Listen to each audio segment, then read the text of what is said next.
Retour sur le plateau du débat avec ce soir donc une émission spéciale consacrée à la famine qui menace la corne de l'Afrique. 12 millions de personnes ont besoin aujourd'hui d'une aide d'urgence. Si vous nous prenez en cours, je vous représente rapidement nos invités. Jean Ziegler, qui était le rapporteur spécial de l'ONU pour le droit à l'alimentation et qui est avec nous en direct de Genève, avec nous en direct de Nairobi. Stéphanie Savario, qui est la porte-parole du PAM, du Programme alimentaire mondial pour l'Afrique de l'Ouest.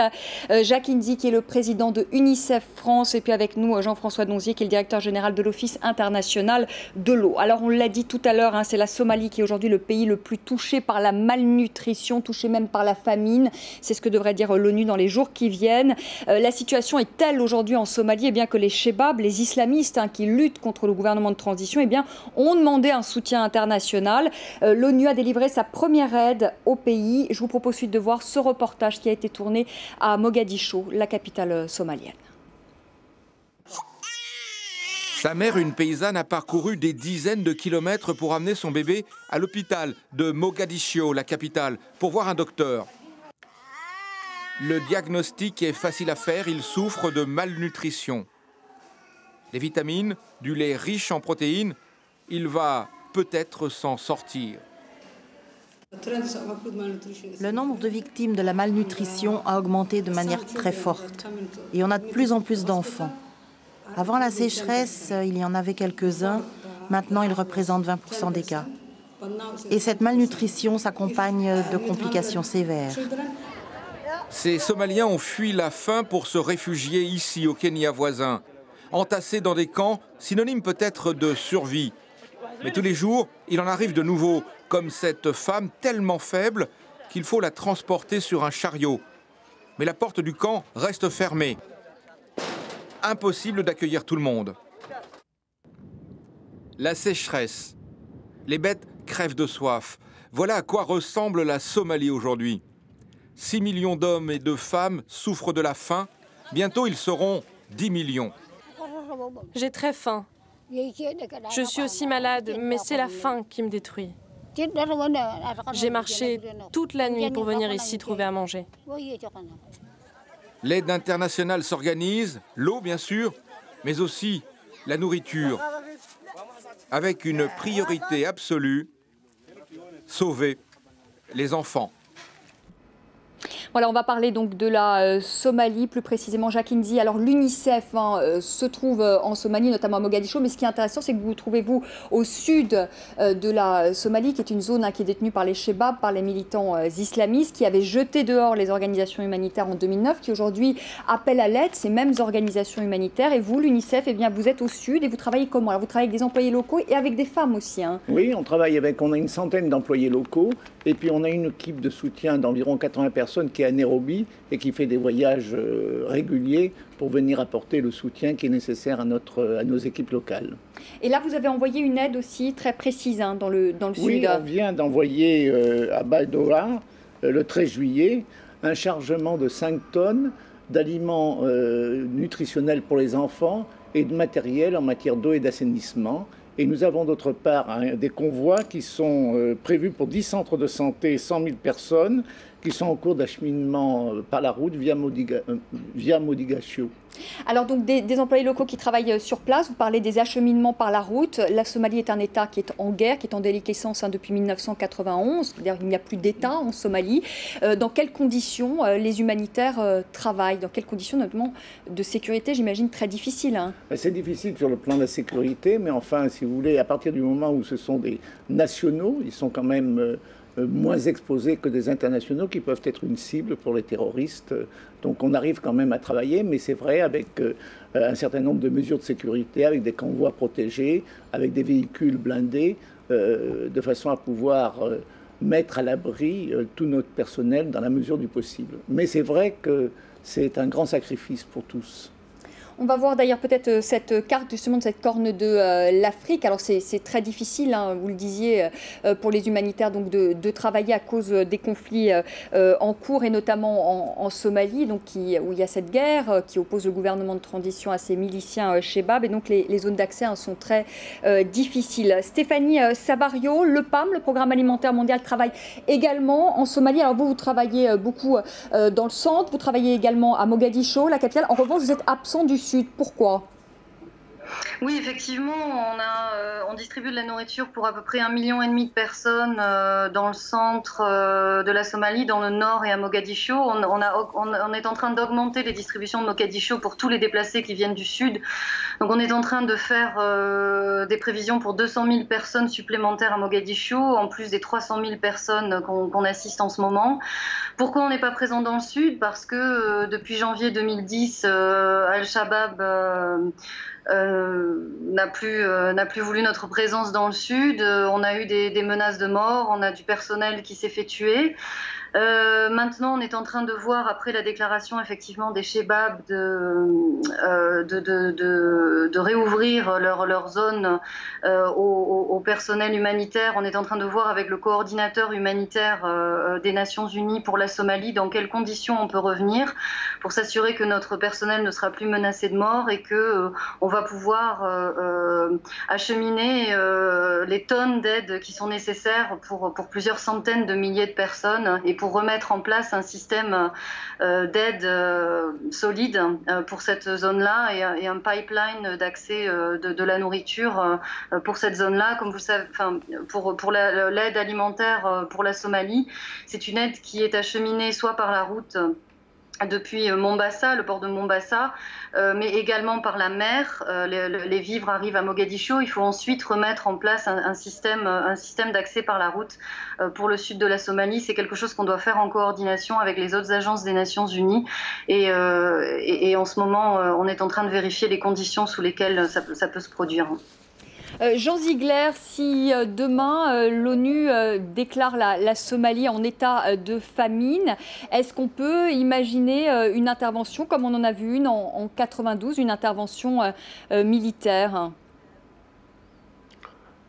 Écoutez, pour l'instant, ce qui est urgent, l'urgentissime, je me répète, mais je le redis, dans ce film excellent et bouleversant qu'on a vu tout à l'heure, vous avez vu l'accès à un camp interdit, coupé. Les réfugiés qui sont venus de la faim, femmes, enfants, à moitié morts, qui se heurtent à des portes closes parce que simplement, il n'y a pas suffisamment de moyens pour nourrir tout le monde. Alors c'est le processus dont les Nations Unies n'aiment jamais parler, mais que j'ai vu beaucoup de fois dans mes missions, c'est la sélection. On ouvre un peu la porte, on donne un bracelet plastique à l'enfant dont on pense qu'il pourrait survivre et à sa mère, et ils peuvent revenir dans le processus thérapeutique. Et puis d'autres qu'on doit refuser, la sélection.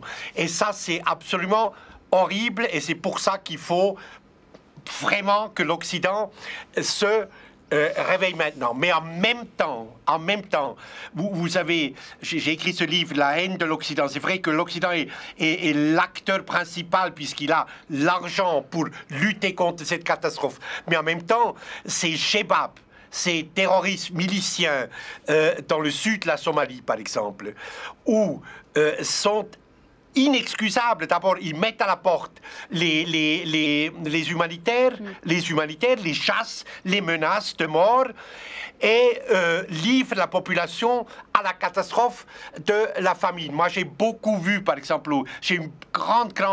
il y a des héros anonymes comme les chauffeurs du PAM, de ces immenses camions Toyota blancs avec le drapeau bleu des Nations Unies au Darfour. Mais il y en a qui ont été tués dans des embuscades.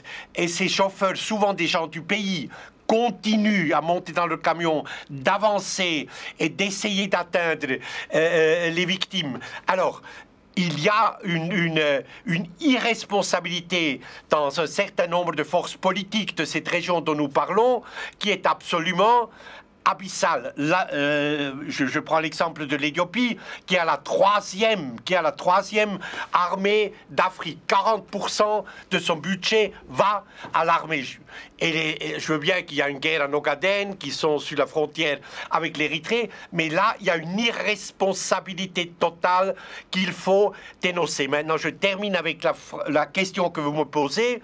Pour qu'il y a trois choses qu'il faudrait, évidemment, moi je le dis comme citoyen, ce qu'il faudrait faire pour la Somalie, c'est créer les corridors humanitaires du port de Mogadiscio jusqu'aux victimes et les sécuriser. Et ensuite, il faudrait des casques bleus pour tenir en échec les pilleurs, parce que les convois humanitaires sont constamment pillés, menacés par les Chebab, par d'autres groupes de fous terroristes se réclamant de l'une ou l'autre des idéologies absurdes. Alors, pour cela, il faut une résolution du Conseil de sécurité qui n'existe pas, puisque personne ne l'a demandé. C'est à nous, pays démocratique, opinion publique, de la demander. La politique étrangère de la France dans ce domaine est bonne, à mon avis. Ce que fait M. Juppé est assez courageux et déterminé, que par exemple, la France introduise au Conseil de sécurité une résolution qui permette au Conseil de sécurité d'envoyer des casques bleus, 22 000, 25 000, comme c'était demandé et refusé au Darfour, établir les corridors humanitaires et désarmer ces milices qui pillent et qui sont meurtriers. Mais ça, nous pouvons l'obtenir par la mobilisation de notre opinion publique démocratique. Mais il faut le faire avant que tout le monde soit mort. Jean Ziegler, une dernière question justement là-dessus. Donc vous êtes pour un droit d'ingérence, c'est-à-dire qu'on peut imaginer que si on ne se met pas d'accord avec les Chebab, d'intervenir militairement donc sur le terrain, hein. Écoutez, le problème est réglé, vous me posez la question. Moi, je suis au comité consultatif du Conseil des droits de l'homme. Au niveau du droit international, le problème est réglé depuis 1991, quand le Conseil de sécurité a stipulé cette fameuse résolution de la responsabilité de protéger, responsibility to protect. Quand un gouvernement, là c'était Saddam Hussein qui bombardait, qui massacrait les Kurdes, quand un gouvernement non seulement ne respecte pas les droits de l'homme chez lui, mais massacre sa propre population, je prends l'exemple de Libye, la résolution 1973, qui est en application maintenant, quand Kadhafi est devant Benghazi avec ses blancs et ses tanks, et promet à la population de Benghazi, 1,5 million d'habitants, un bain de sang, eh bien le Conseil de sécurité a dit non, il faut que les gens de Benghazi vivent. On donne l'autorisation à des États membres de protéger. Donc c'est la même chose là, c'est aussi de la responsabilité des Nations Unies de protéger. C'est exactement la même situation que nous avons 5 mois plus tard en Somalie. Il faut désarmer ces milices qui mettent en question l'efficacité et en danger de cette aide humanitaire qui est absolument urgent. Pour ça, il faut une résolution du Conseil de sécurité et il faut l'arrivée de forces militaires capables de protéger ceux qui interviennent pour les victimes. Vous avez bien entendu. Jean-François Donzier, on a parlé des infrastructures, de nouvelles infrastructures, d'éviter évidemment, en tout cas de réguler les prix des denrées alimentaires. Concernant l'eau, qu'est-ce qu'on peut faire là dans l'immédiat? Il faut repenser aussi, j'imagine, l'agriculture, hein. Globalement, il faut tout repenser, si vous voulez. Il y a 2 temps. Il y a ce qu'on voit aujourd'hui. Ça, c'est le temps de l'urgence. Et les techniques qui ont été développées, ce que fait l'UNICEF, ce que fait le PAM, sont les seuls moyens appropriés pour faire face à cette situation. Après, il faut pouvoir anticiper, de façon à pallier ces difficultés sur le long terme, mais nous n'avons aucune solution qui ne soit pas un pas de temps d'environ 10 ans, minimum, 10 ans, 20 ans, 30 ans peut-être, pour réorganiser les choses, parce qu'il y a les infrastructures routières dont on parle, c'est pour acheminer de l'alimentation qui viendrait de l'extérieur ou d'autres régions plus favorables, mais il faut pouvoir réorganiser une agriculture qui ne peut être dans ces régions-là qu'une agriculture irriguée, et puis il faut gérer l'eau de façon générale, en redécouvrant aujourd'hui, face à ces différents phénomènes, que l'eau douce est un des facteurs limitants du développement humain des toutes prochaines années. Alors que c'est quelque chose qui n'est pas aujourd'hui suffisamment dit. C'est une des raisons pour lesquelles la France va organiser au mois de mars prochain à Marseille un forum mondial de l'eau qui se veut un forum des solutions. C'est-à-dire pas seulement dire on a des problèmes, qu'est-ce qu'on fait? Mais d'arriver en disant il y a des expériences qui ont marché, il y a des pays qui s'y sont mis avec une priorité politique, et y compris des pays africains dans des situations extrêmement dures de stress hydrique qui aujourd'hui ont des résultats. Il y a toute une série de méthodes d'organisation et puis bien sûr d'infrastructures à réaliser. Je pense en particulier, alors c'est pas la Somalie, mais l'aménagement global du bassin du Nil qui aujourd'hui ne se fait pas parce que les pays, et notamment ceux de l'aval, n'arrivent pas à se mettre d'accord sur une répartition de la ressource en eau et sur les infrastructures lourdes, très lourdes, à créer, on a ces solutions. Le problème, encore une fois, c'est une volonté politique. Et des solutions à long terme. Elles ne sont qu'à long terme. C'est plusieurs dizaines d'années au mieux pour commencer à avoir des vrais résultats. Alors, les solutions à court terme, Jacques Indy, c'est Jean Ziegler le disait, il faut de l'argent, encore de l'argent. Et l'UNICEF se plaint aujourd'hui de la lassitude des donateurs. Comment expliquer cela ? Écoutez, je pense que l'opinion publique n'a pas pris conscience de cette bombe à retardement qu'était la Somalie. La Somalie est quand même dans cette situation depuis 20 ans. Mais est-ce qu'il n'y a pas aussi, l'opinion publique se détourne peut-être aussi de ce pays parce que justement on associe la Somalie au terrorisme. Est-ce qu'il n'y a pas aussi cette peur, justement, cette crainte qu'ont les gens, peut-être les États, de donner un pays qui est en pleine déliquescence ? C'est vrai qu'on constate que dans toutes les urgences majeures, il y a des pays qui sont plus attirants, si je peux me permettre de dire, d'autres moins. Par exemple, il y a eu beaucoup plus de générosité pour Haïti que pour le Pakistan.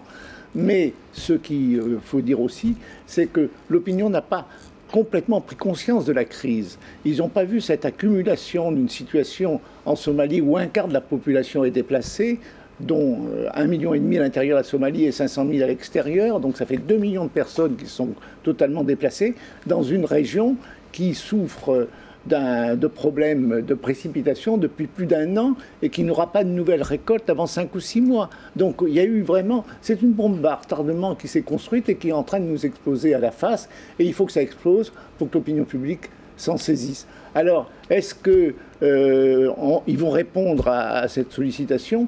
Alors, on peut l'espérer, il y a déjà eu quelques signes avant-coureurs. Le gouvernement britannique a décidé d'une contribution importante. L'Union européenne vient de décider d'une contribution de 30 millions d'euros.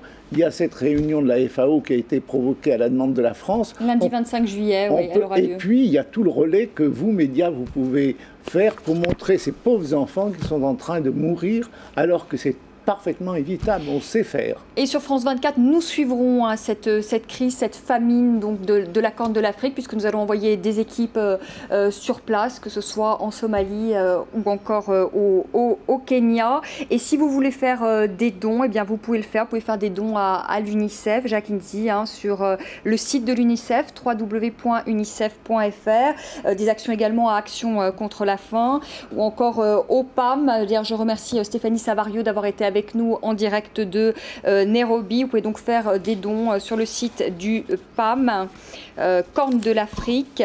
Voilà, tout ça s'affiche sur vos écrans. Mille merci à Jean Ziegler d'avoir été avec nous en direct de Vienne. Merci à Jacques Indy et merci à Jean-François Donzier. Donc nous suivrons évidemment cette crise alimentaire, cette famine sur les antennes de France 24. Merci de nous avoir suivis. Je vous retrouve demain 19h10 heure de Paris pour un nouveau débat. Très belle soirée.